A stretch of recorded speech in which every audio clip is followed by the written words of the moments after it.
Bueno, ya está dicho. Esperamos ese día de gloria. Mis hermanos, los invito a abrir sus Biblias en 1 Tesalonicenses capítulo 4. Para aquellas personas que nos visitan desde hace ya un buen tiempo, hemos estado estudiando esta carta del Nuevo Testamento, versículo a versículo. Y en el día de hoy estaremos completando el capítulo 4, los versículos 13 al 18. Dice así la palabra del Señor.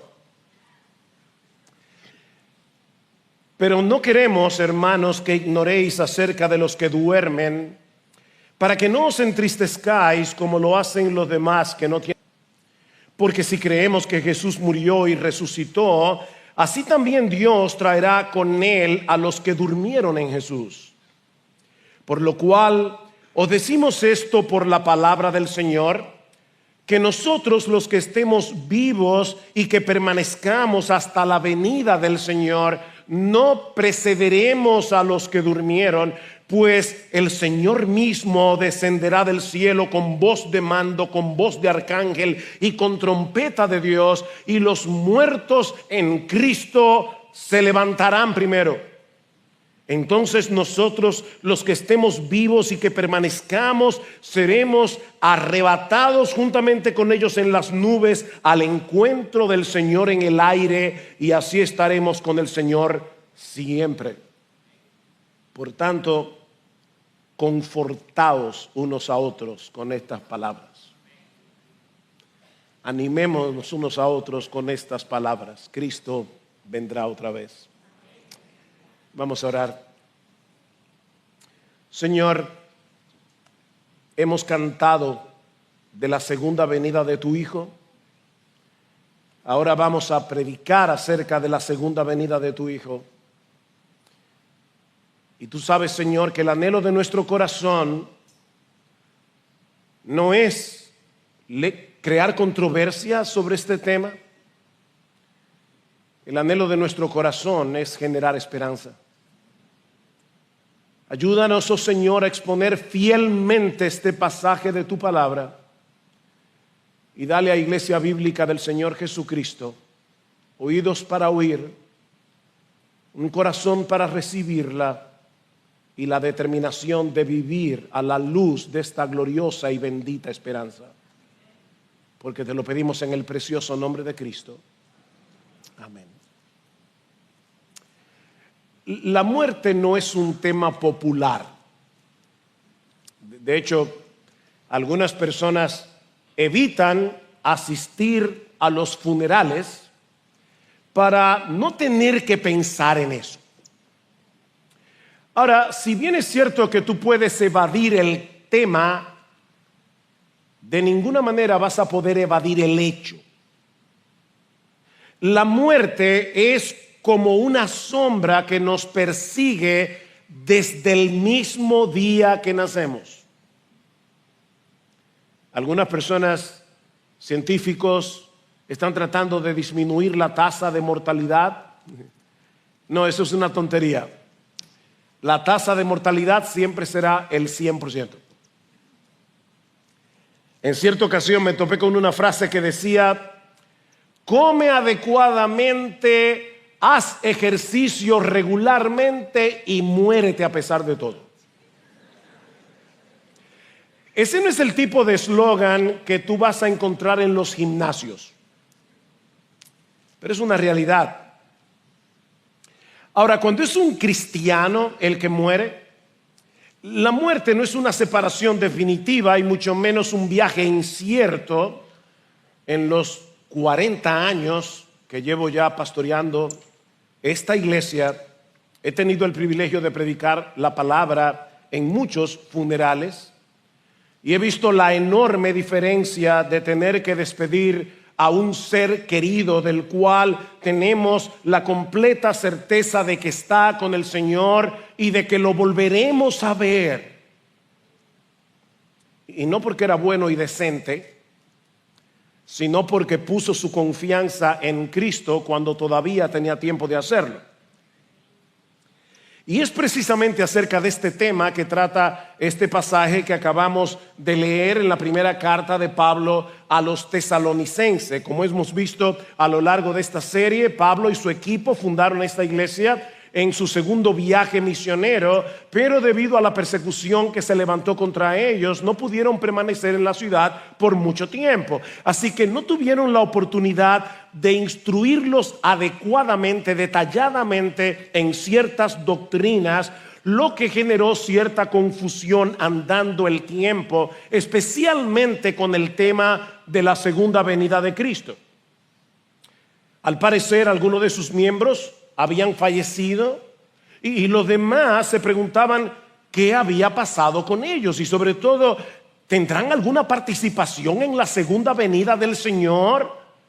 Si ya estaban muertos, ¿cómo saldrán a recibir al Señor en su venida? Ellos estaban tristes, ellos estaban confundidos, y ese es el trasfondo de este pasaje, que por cierto, así como causa mucha fascinación, también ha causado mucha controversia debido al tema del arrebatamiento o del rapto de la iglesia.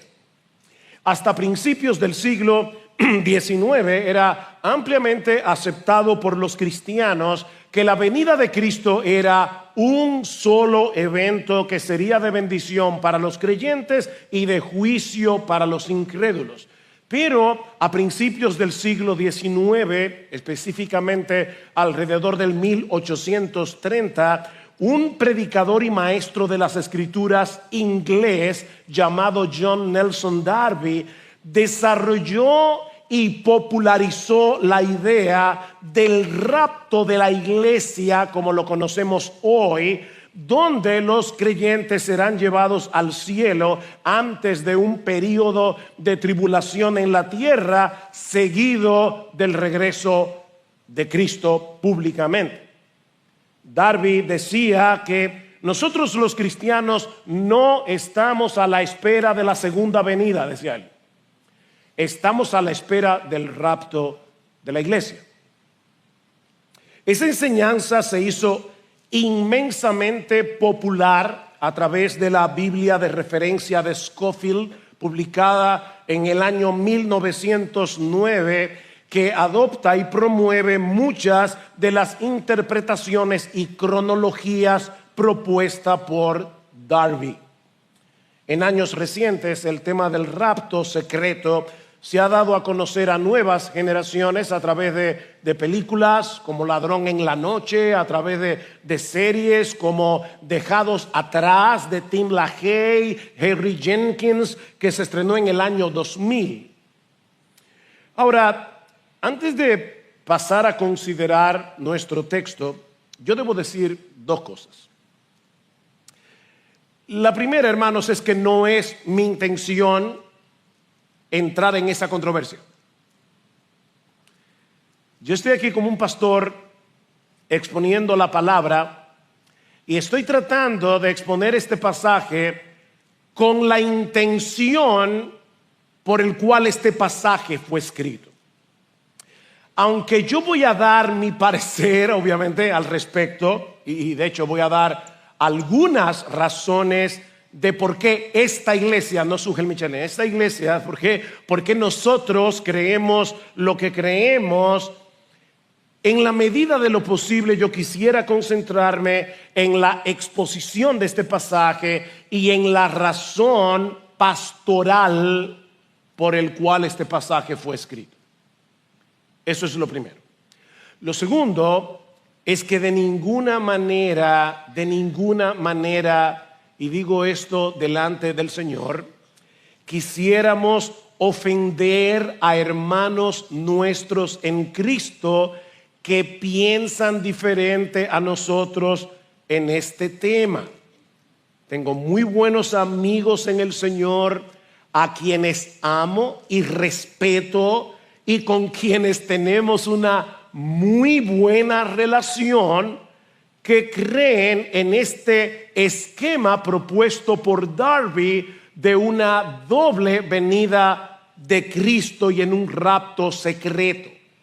Tenemos buenos amigos que creen esto. Porque esta doctrina no debería ser motivo de separación entre verdaderos cristianos. No, mis hermanos, no. Negar la segunda venida de Cristo es una herejía. Diferir en cuanto a los detalles relacionados con la segunda venida no lo es. Repito eso. El que niega la segunda venida de Cristo es un falso maestro. Ahora, tener diferencias en cuanto a los detalles relacionados con este evento no es una herejía, no es una falsa doctrina. Habiendo hecho esta aclaración, vamos a acercarnos ahora a este pasaje del cual podemos extraer por lo menos 3 enseñanzas. Y la primera es que la ignorancia doctrinal suele producir inquietud y confusión. La ignorancia doctrinal suele producir inquietud y confusión. Noten lo que dice Pablo en el versículo 13. No queremos, hermanos, que ustedes ignoren acerca de esto. No queremos que ustedes estén en ignorancia porque esta ignorancia genera inquietud. Mis hermanos, la mala teología hace daño. La mala teología genera inquietud, genera confusión. De manera que la preocupación de Pablo es pastoral. Este pasaje no fue escrito para satisfacer nuestra curiosidad sobre quién es el anticristo o todos los detalles acerca de la última venida. No, hermanos, este pasaje fue escrito para lidiar con el dolor de estos hermanos que estaban en duelo porque sus familiares, sus seres queridos habían muerto. Y Pablo quiere darles una mejor comprensión bíblica sobre esta doctrina para consolar sus corazones. Y vuelvo y repito, hermanos, esa es mi intención. En estos últimos meses, esta iglesia ha visto partir a muchos de sus miembros, sobre todo los mayores. Y ayer partió uno de nuestros hermanos.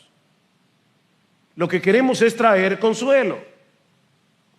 Ahora es obvio que Pablo les había enseñado acerca de este tema en el corto tiempo que él estuvo entre ellos, pero una cosa es conocer la doctrina, otra muy distinta es saber cómo aplicarla en medio del dolor, en medio de la aflicción. Yo sé que todos aquí sabemos que Dios es soberano, pero no es lo mismo creer en la soberanía de Dios que aplicar el tema de la soberanía cuando estamos en medio del dolor.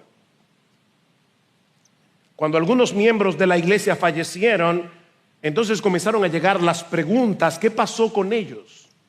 Para nosotros hoy eso es muy sabido, ¿verdad? Pero estos hermanos estaban rodeados de falsos maestros y ellos están confundidos. ¿Qué pasó con ellos? ¿Dónde están ahora? Y sobre todo, ¿de qué manera van a participar de la segunda venida de Cristo si ya no están aquí? ¿Cómo saldrán a encontrarse con su Señor?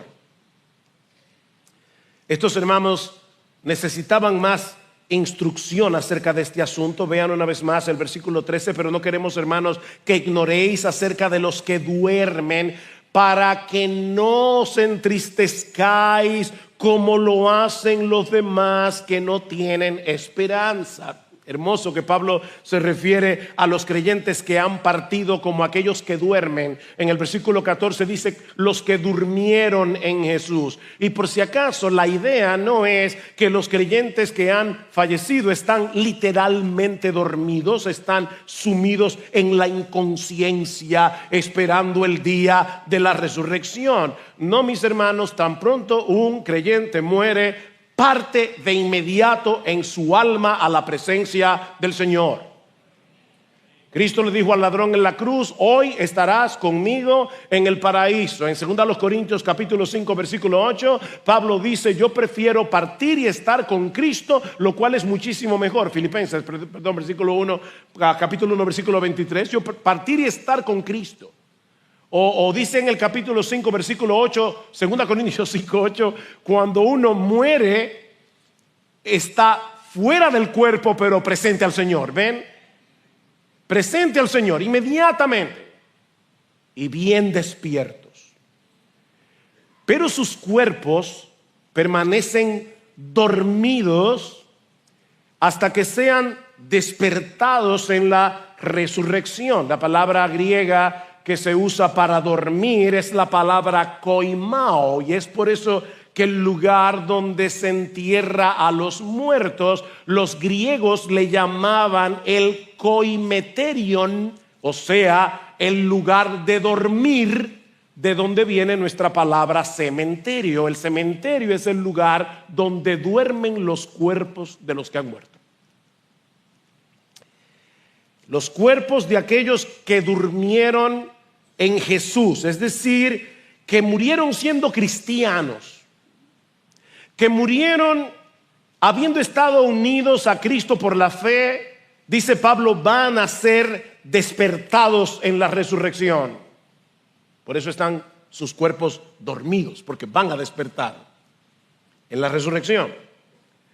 De manera que no debemos despedirlos con la tristeza de aquellos que no tienen esperanza. Ahora noten, hermanos, que no es que no debiéramos entristecernos. No, la muerte de un ser querido siempre será una separación dolorosa, siempre será una separación dolorosa, por más fuerte que sea nuestra fe, pero es una tristeza moderada por la esperanza de un reencuentro glorioso.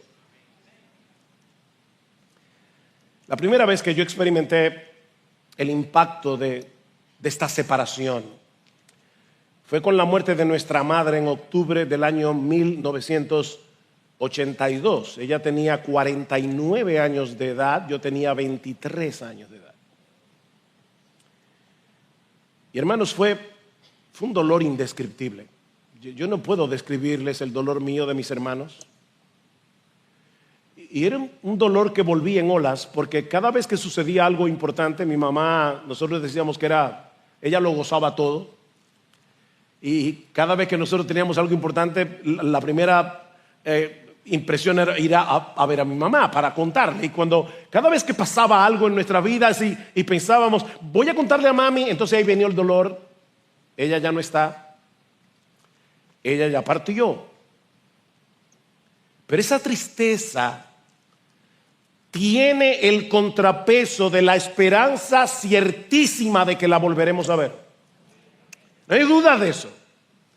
Y eso, mis hermanos, hace toda la diferencia del mundo. Nos reuniremos con ella otra vez, y no con esa salud tan deteriorada que ella tuvo en los últimos meses de vida, sino con un cuerpo y un alma completamente glorificados. ¿Qué dice el Señor? No se turbe vuestro corazón. Creéis en Dios, creed también en mí. En la casa de mi Padre muchas moradas hay. Si así no fuera, yo os lo hubiera dicho. Pero yo volveré para tomarlos, para que estén conmigo. No se turbe vuestro corazón. Ahora, ¿cómo podemos estar seguros de eso? Porque eso es lo que dice aquí, pero ¿cómo podemos estar seguros? Bueno, esta pregunta nos lleva de la mano a la segunda enseñanza de nuestro pasaje, y es que la resurrección de Cristo garantiza nuestra resurrección. La resurrección de Cristo garantiza nuestra resurrección. Versículo 14. Porque si creemos que Jesús murió y resucitó, así también traerá con él a los que durmieron en Jesús. Los cristianos creemos sin lugar a dudas que Jesús murió y resucitó. Ese es un aspecto fundamental de nuestra fe. Bueno, una cosa está conectada con la otra. Si Cristo resucitó, nosotros resucitaremos también.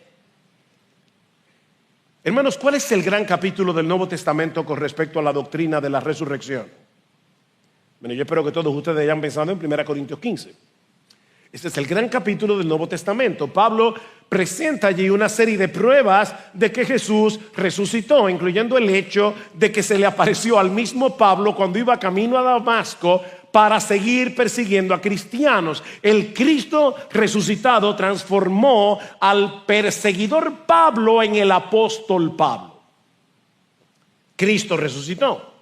Ahora, el gran argumento de Pablo en este capítulo, 1 Corintios 15, es que la resurrección de Cristo garantiza la nuestra. Y Pablo dice básicamente, si Cristo no resucitó, el evangelio es una tontería. Si Cristo no resucitó, el evangelio es inútil. Si Cristo no resucitó, el evangelio no es más que un cuento extravagante, como dijo alguien una vez. Mas ahora Cristo ha resucitado de los muertos, primicias de los que durmieron es hecho. ¿Cómo así? Bueno, las primicias son los primeros frutos de una cosecha.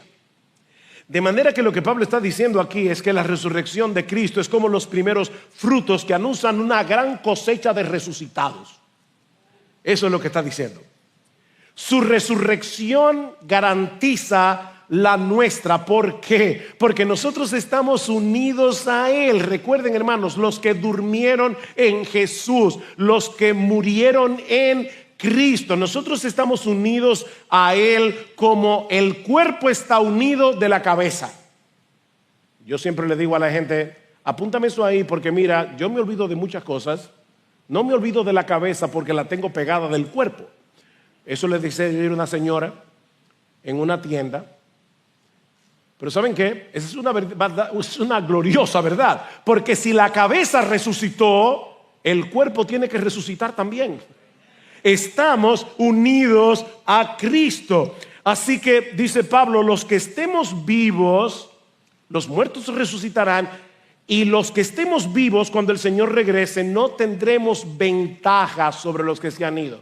Recuerden cuál era el problema de los tesalonicenses. ¿Qué pasó con esos que murieron? ¿Cómo van a participar de la segunda venida? Y Pablo está diciendo, no. Nosotros, los que estemos vivos cuando llegue el Señor, no vamos a tener ventaja sobre los que ya partieron. Versículo 15, por lo cual os decimos esto por la palabra del Señor, que nosotros, los que estemos vivos y que permanezcamos hasta la venida del Señor, no precederemos a los que durmieron. No tenemos ventaja. Sus almas regresarán con Jesús y se unirán a sus cuerpos glorificados, como dice en el versículo 16. Así que los que ya murieron no serán excluidos de esa fiesta. Ellos no serán excluidos de esa gran celebración, sino que tendrán un lugar de honor en esa procesión que saldrá al encuentro del Señor. Es interesante notar que Pablo veía como una posibilidad el hecho de que él estuviera vivo. ¿Se dieron cuenta? Cuando sucediera ese evento. Porque él dice, por lo cual os decimos esto por la palabra del Señor, que nosotros, los que estemos vivos y que permanezcamos. Y luego en el versículo 17, entonces nosotros, los que estemos vivos y que permanezcamos. ¿Se equivocó Pablo? No. Pablo sabía muy bien que nadie sabe cuál es el día de la venida de Cristo. Y lo sabía porque el mismo Jesús lo dijo en Mateo capítulo 24 versículo 36. Cristo dice, nadie conoce el día y la hora de su venida, ni siquiera los ángeles, sino mi Padre. Y lo mismo va a decir Pablo en el capítulo 5, ahí mismo dice, ahora hermanos, con respecto a los tiempos y a las épocas, no tenéis necesidad de que os escriba nada, pues vosotros mismos sabéis perfectamente que el día del Señor vendrá así como un ladrón en la noche. Yo quiero saber si alguien aquí ha sido robado y ha recibido de anticipo una nota del ladrón para decirle, esta noche te visito. No, el ladrón llega sin avisar, y lo que Pablo está diciendo, así será la venida del Señor. Así que Pablo no está diciendo, yo estoy completamente seguro que el día que Cristo vuelva yo voy a estar aquí vivo.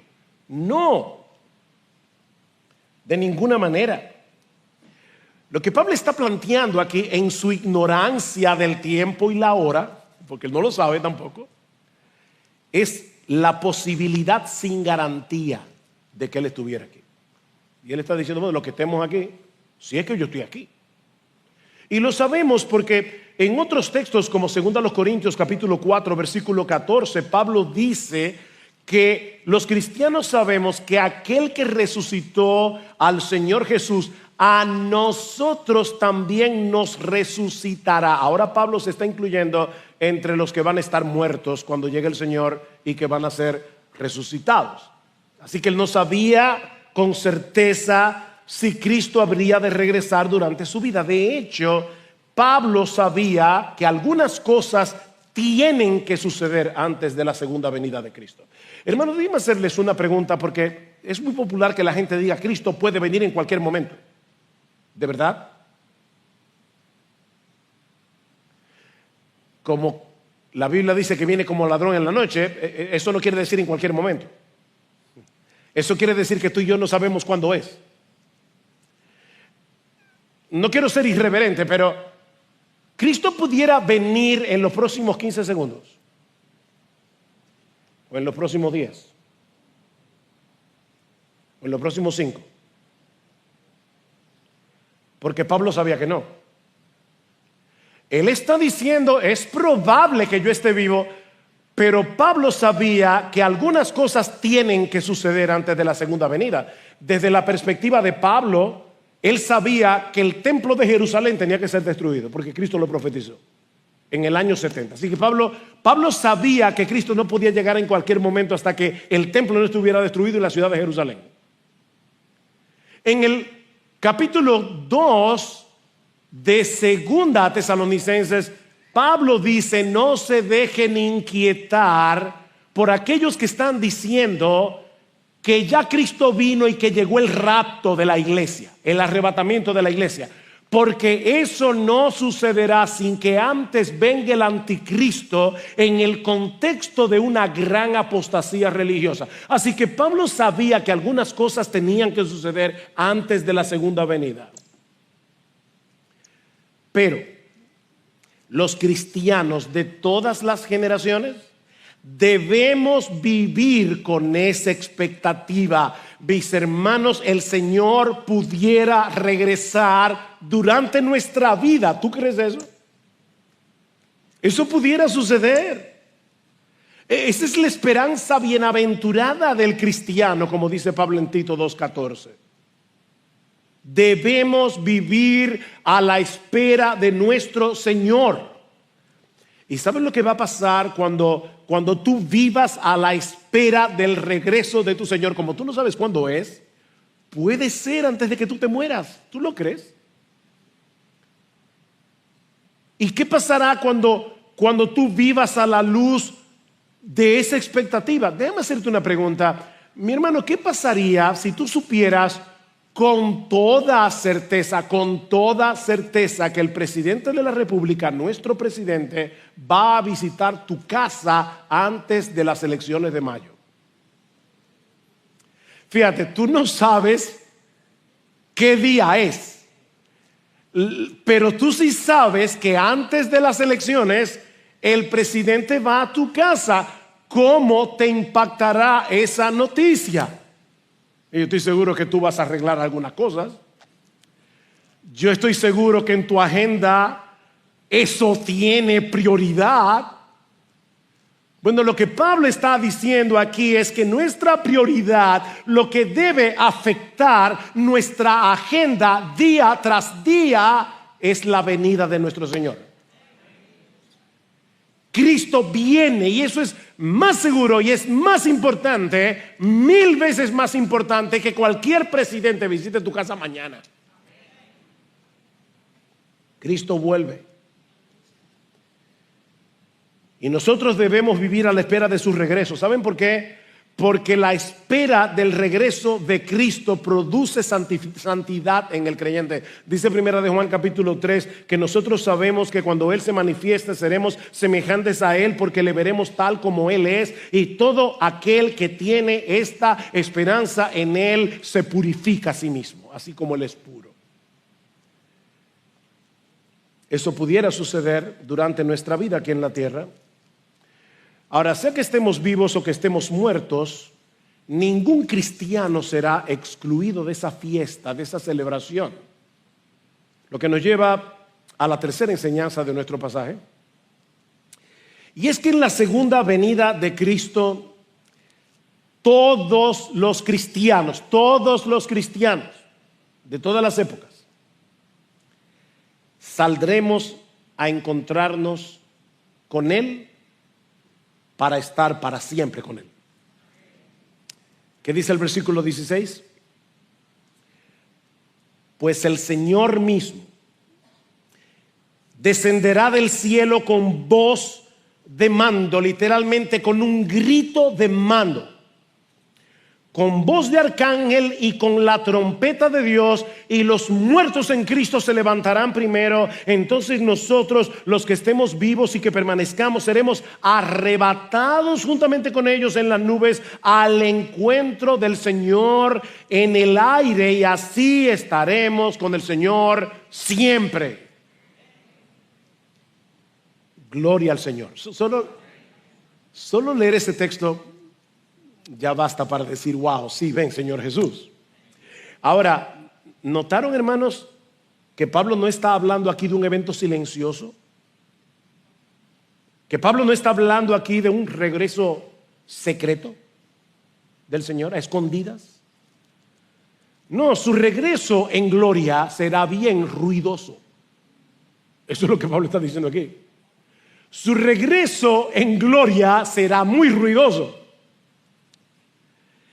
Es como cuando Dios descendió en el Sinaí, ¿recuerdan? Para darle la ley al pueblo y para hacer un pacto con el pueblo de Israel. Dice en Éxodo 19 que vinieron truenos y relámpagos y una espesa nube sobre el monte que se estremecía y humeaba mientras se escuchaba un sonido de bocina, trompeta, que iba aumentando en extremo.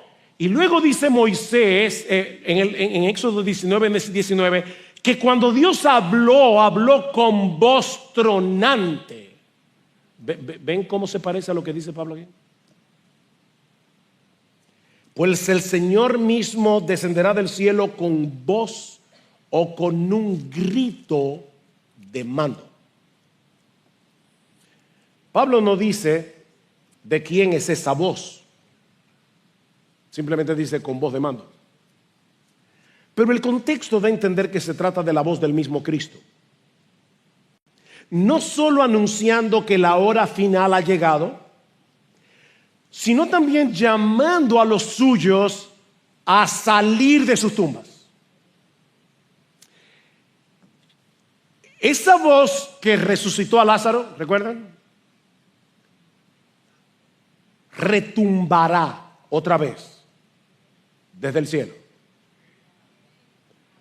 Lázaro, ven fuera. Y Lázaro, estando muerto, oyó su voz y salió de la tumba. Bueno, ¿sabes qué? Yo no voy a comenzar a nombrar los nombres de los miembros de esta iglesia porque va a ser un problema. Pero Cristo con voz de mando, si tú estás muerto, tú vas a escuchar su voz diciendo: sal, sal. No os maravilléis de esto, dice el Señor en Juan 5:28, porque vendrá hora cuando todos los que están en los sepulcros oirán su voz. Cristo vuelve con voz de mando. Pero Pablo dice también que será con voz de arcángel. La palabra arcángel, de arqui, ángel, el ángel principal, el ángel de rango superior dentro de la jerarquía celestial. En la Biblia se mencionan por lo menos explícitamente al arcángel Miguel, al arcángel Gabriel. Pero Pablo no especifica de quién se trata. Lo que sí sabemos por el mismo Jesús es que su regreso en gloria será en compañía de ángeles. Dice en Mateo 24:31 que él enviará a sus ángeles con gran voz de trompeta. Aquí está el tercer elemento que Pablo menciona en el texto. Y juntará a sus escogidos de los cuatro vientos, desde un extremo del cielo hasta el otro. ¿Cuál es el tercer elemento que Pablo menciona? Voz de trompeta. Y en varios textos del Antiguo Testamento se dice que las trompetas anuncian la llegada del día del Señor, cuando Dios interviene para reunir a su pueblo y para salvarlos de sus enemigos. Pablo va a mencionar de nuevo este sonido de trompeta en 1 Corintios capítulo 15, en el contexto de la resurrección de los muertos y de la transformación de aquellos que estén vivos en la venida del Señor. He aquí os digo un misterio: no todos dormiremos, pero todos seremos transformados en un momento, en un abrir y cerrar de ojos, a la final trompeta, porque se tocará la trompeta y los muertos serán resucitados incorruptibles y nosotros seremos transformados. En lo que tú pestañeas es la idea. Cuando Cristo regrese en gloria, los que murieron en Él serán resucitados, los creyentes que estén vivos serán transformados y todos juntos seremos arrebatados para salir al encuentro del Señor. Versículo 17. Entonces nosotros, los que estemos vivos y que permanezcamos, seremos arrebatados juntamente con ellos en las nubes al encuentro del Señor en el aire, y así estaremos con el Señor siempre. No deja de ser sorprendente la sencillez de esta descripción, porque, mis hermanos, este es el texto del Nuevo Testamento que nos provee más detalles acerca del arrebatamiento o el rapto de la iglesia. O sea, todo lo que nosotros necesitamos saber acerca de este evento está ahí. Qué sencillez. Cristo dice en Mateo 24:40 que cuando Él regrese, algunos serán tomados y otros serán dejados. Pero es en este pasaje de 1 Tesalonicenses donde se describe cómo va a ser ese proceso. Pero no es una descripción súper detallada. ¿Saben por qué?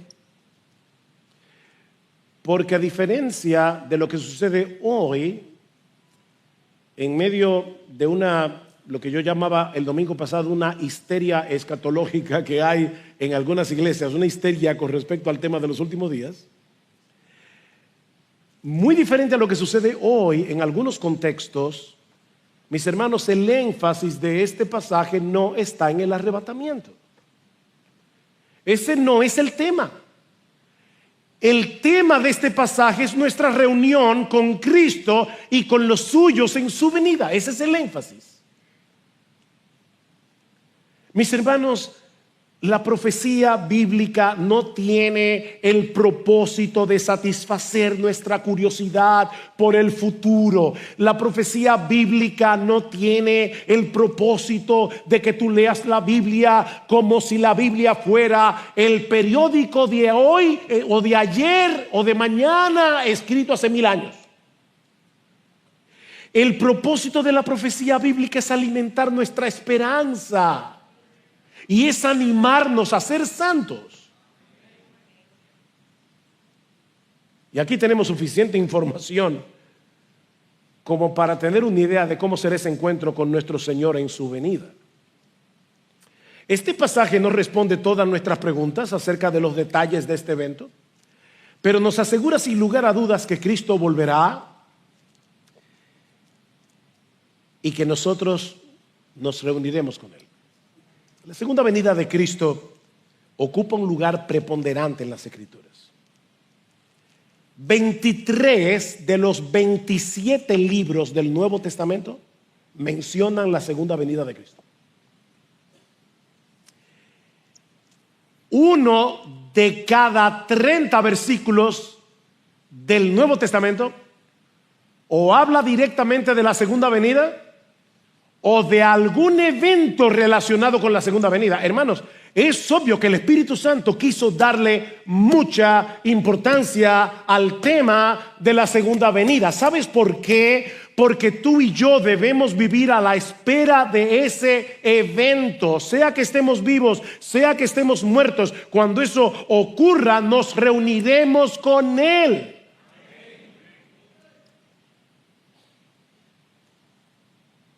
Los muertos serán resucitados, los vivos serán arrebatados. La palabra latina de arrebatamiento es rapere y de ahí sale el rapto. Pero si vamos a hacer, ¿verdad?, usar el texto de Tesalonicenses, es el arrebatamiento. ¿Y qué enseña este texto acerca del arrebatamiento? Lo poco que dice. Bueno, en primer lugar, que será un evento repentino. La palabra arrebatado es la misma palabra que se usa en Hechos capítulo 23, versículo 10, para decirnos que Pablo tuvo que ser sacado a la fuerza cuando los judíos lo iban a matar en el templo. ¿Recuerdan? Seremos sacados de aquí. ¿Qué dice Pablo en 1 Corintios 15, 52? Que será en un momento, en un abrir y cerrar de ojos. En segundo lugar, Pablo nos dice también que nos encontraremos con Cristo en las nubes, en el aire.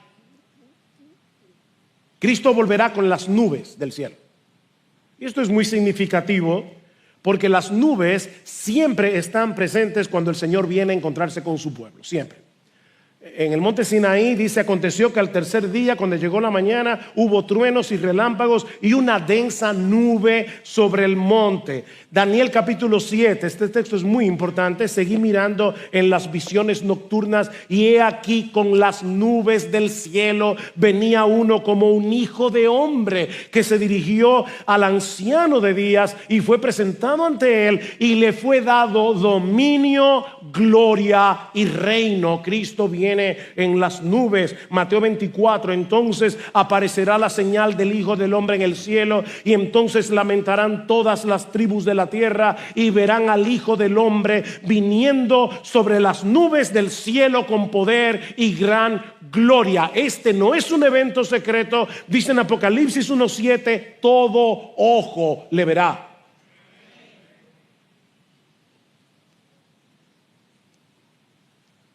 En Hechos 1, 9 al 11, cuando Jesús asciende a los cielos delante de los azorados discípulos, Lucas dice que a Cristo le recibió una nube que le ocultó de sus ojos. Y en ese momento aparecen dos ángeles que le dicen a los discípulos: varones galileos, ¿por qué estáis mirando al cielo? Este mismo Jesús que ha sido tomado de vosotros al cielo, así vendrá en esas mismas nubes que lo llevaron, como le habéis visto ir al cielo. Cristo viene con las nubes del cielo para encontrarse con nosotros en el aire. Dice el texto: seremos arrebatados juntamente con ellos en las nubes al encuentro del Señor. Ahora, esta palabra es importante, es la palabra griega apantesis, y esta palabra significa salir al encuentro de alguien importante para darle la bienvenida fuera de la ciudad y regresar con él a la ciudad. De hecho, aparte de aquí, solamente aparece 2 veces en el Nuevo Testamento, 2 veces. En la parábola de las vírgenes, que eran en esa época las damas de honor de la novia, pero a cambio de ahora que las damas de honor acompañan a la novia, en la época de Jesús acompañaban al novio para llegar al lugar donde se iba a celebrar la boda. Y dice que esas vírgenes salieron al encuentro del novio. Ahí está la palabra pantesis. No para quedarse en la calle, obviamente, sino para llegar a la boda con el novio. Es la misma palabra que se usa en Hechos 28:15, cuando dice que Lucas y Pablo llegan a Roma y dice que los hermanos salieron a recibirlos, a pantesis, para entrar con ellos en la ciudad de Roma. De manera, mis hermanos, que el cuadro que Pablo nos está presentando aquí es el de todos los ciudadanos del cielo, nosotros los cristianos, vivos y muertos, o mejor dicho, ya resucitados los muertos, saliendo a recibir al legítimo rey del universo que viene a tomar posesión de su trono para venir a reinar con los suyos. Eso es lo que Pablo está mostrando aquí. Ahora, Pablo no dice si subiremos al cielo o si bajaremos a la tierra. ¿Se dieron cuenta? Dice alguien, Pablo nos deja en vilo, nos deja literalmente en el aire. O sea, lo que dice es que saldremos a encontrarnos con el Señor en el aire. ¿Y qué pasa a partir de ahí? Hermanos, es que ese es el punto. No importa lo que va a pasar a partir de ahí. Lo que importa es que así estaremos para siempre con el Señor. ¿Se dan cuenta, mis hermanos, cuál es el énfasis de Pablo? Obviamente no nos vamos a quedar flotando en el aire. Pablo dice en 1 Corintios capítulo 6 versículo 2 que nosotros los santos juntamente con Cristo juzgaremos al mundo. Así que obviamente no nos vamos a quedar flotando, pero lo que realmente importa es que estemos donde estemos, estaremos con Él, con nuestro Salvador. Pablo dice en Colosenses capítulo 3 versículo 4, cuando Cristo vuestra vida se manifieste, entonces vosotros también seréis manifestados con Él en gloria. Eso es lo que tú y yo debemos estar esperando si somos cristianos. Ahora, quiero ser justo con aquellos que piensan diferente a nosotros. Así que déjenme dar por lo menos 2 o 3 argumentos y dar una respuesta. Aquellos que plantean el regreso de Cristo en 2 etapas, un rapto secreto, que en realidad son 3 segundas venidas en ese esquema. Y no estoy siendo irónico, porque según este esquema, Cristo viene en el rapto secreto, luego viene después de la tribulación y luego viene después del milenio. O sea que son 3 segundas venidas. Pero lo que yo estoy diciendo es que la Biblia solo plantea una segunda venida. Una segunda venida. No 2, no 3. Pero los que creen en este esquema nos dicen que Pablo no puede estar hablando aquí de la segunda venida de Cristo en gloria para llegar a la tierra, porque aquí no se dice nada de lo que sucederá con los incrédulos. Bueno, no dice nada porque esa no era la inquietud de los tesalonicenses. Esa no era su preocupación. Pablo no tenía por qué hablar de ese tema en ese contexto, porque él está tratando de consolar a hermanos que estaban en duelo. De todos modos, Pablo sí habla de este tema en el capítulo siguiente. En el capítulo 5, versículo 2 dice, pues vosotros mismos sabéis perfectamente que el día del Señor vendrá así como un ladrón en la noche, que cuando estén diciendo paz y seguridad, entonces la destrucción vendrá sobre ellos repentinamente como dolores de parto a una mujer que está encinta y no escaparán. Así que Pablo sí habla de los impíos, pero no en el pasaje que estamos estudiando. Luego lo va a mencionar otra vez en la segunda carta, en el capítulo 1. Y es importante que ustedes lean conmigo este texto, segundo a los Tesalonicenses, capítulo 1, versículo 6, porque después de todo es justo delante de Dios retribuir con aflicción a los que os afligen y daros alivio a vosotros que sois afligidos, y también a nosotros cuando el Señor Jesús sea revelado desde el cielo con sus poderosos ángeles en llama de fuego, dando retribución a los que no conocen a Dios y a los que no obedecen al evangelio de nuestro Señor Jesucristo. Estos sufrirán el castigo de eterna destrucción, excluidos de la presencia del Señor y de la gloria de su poder, cuando Él venga para ser glorificado en sus santos en aquel día y para ser admirado entre todos los que han creído. Ven, hermanos, es una sola segunda venida que va a traer bendición a los cristianos, perdición a los incrédulos. De paso, mi amigo, si tú no eres creyente, si tú no has creído en Cristo, la segunda venida del Señor no es una bendición para ti. Ven a Cristo hoy cuando todavía tienes tiempo de arrepentirte. Ven a Cristo hoy cuando todavía tienes tiempo de arreglar tus cuentas con Él. Por otra parte, los que creen en un rapto secreto afirman que la voz de mando, la voz de arcángel y la trompeta de Dios solo la oirán los cristianos. Recuerden, es un rapto secreto.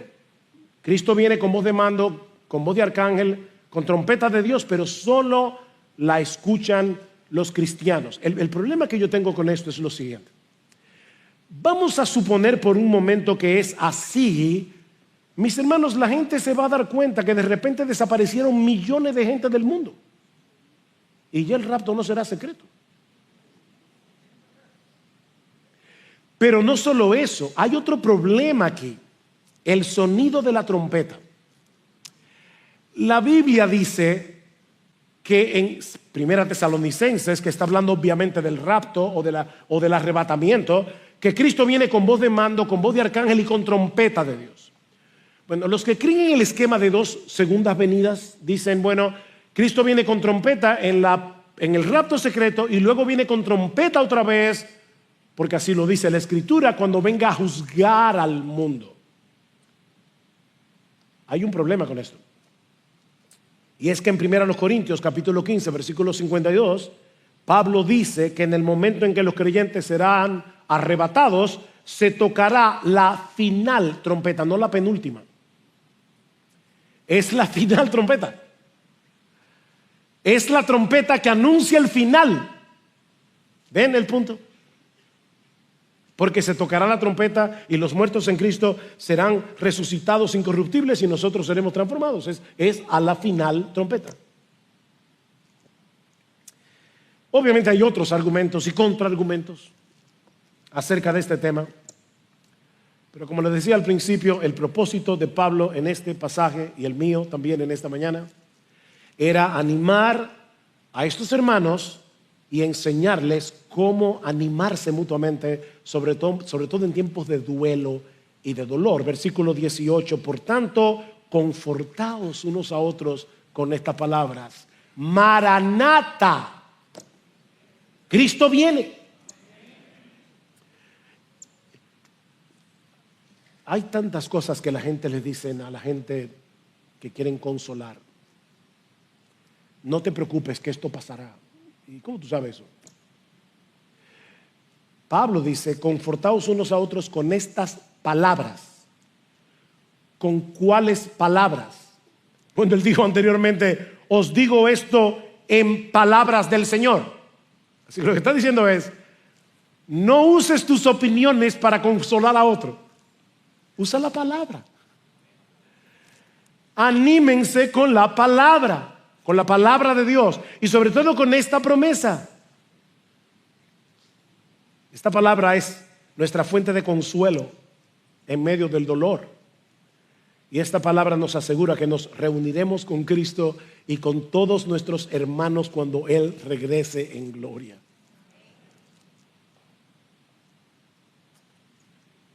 Y eso nos hace ver que este pasaje está conectado con el anterior que vimos el domingo pasado, acerca del amor. ¿Por qué? Bueno, porque esta promesa de las Escrituras no fue revelada únicamente para animar a cada creyente como individuo, sino como miembro de una iglesia, como parte de una familia. Si muere el hermano Sigfrido Varela, esposo de una de nuestras hermanas, tío de una de nuestras hermanas, es el dolor de ellas y es el dolor de la iglesia. Llorad con los que lloran. Somos una familia. ¿Y qué es lo que dice Pablo aquí? Debemos animarnos unos a otros cuando llegue el sufrimiento a la vida de nuestros hermanos en la fe. Y qué mejor consuelo que este: Cristo viene. Cristo viene. Y todos los que hemos creído en Él saldremos a encontrarnos en una procesión impresionante para no separarnos nunca más, ni de Él, ni de aquellos amados hermanos y familiares que ya partieron con Jesús y que nos están esperando allá arriba. Y ahora yo te pregunto, mi hermano, ¿esa es tu esperanza? Esa es tu esperanza. O sea, tú dirás, claro, es la esperanza de todo cristiano, pero intencionalmente tú vives a la espera del regreso de tu Señor. Recuerda que esa esperanza purifica al cristiano. El que tiene esta esperanza en él se purifica a sí mismo. Esta esperanza nos provee un consuelo real y verdadero en medio del dolor, en medio de la aflicción. Querido hermano, ¿es tu anhelo y oración? Sí, ven Señor Jesús. ¿Es este tema algo cotidiano en tus conversaciones con otros hermanos? De hecho, Pablo termina el capítulo, la otra sección que está conectada con esta, en el versículo 11 del capítulo 5, dice: por tanto, alentaos los unos a los otros y edificaos el uno al otro, tal como lo estáis haciendo. Pablo dice: esto no es para ti solo, no es para que tú digas: wow, sí Señor, qué bueno que yo me voy de aquí. Esta es nuestra esperanza.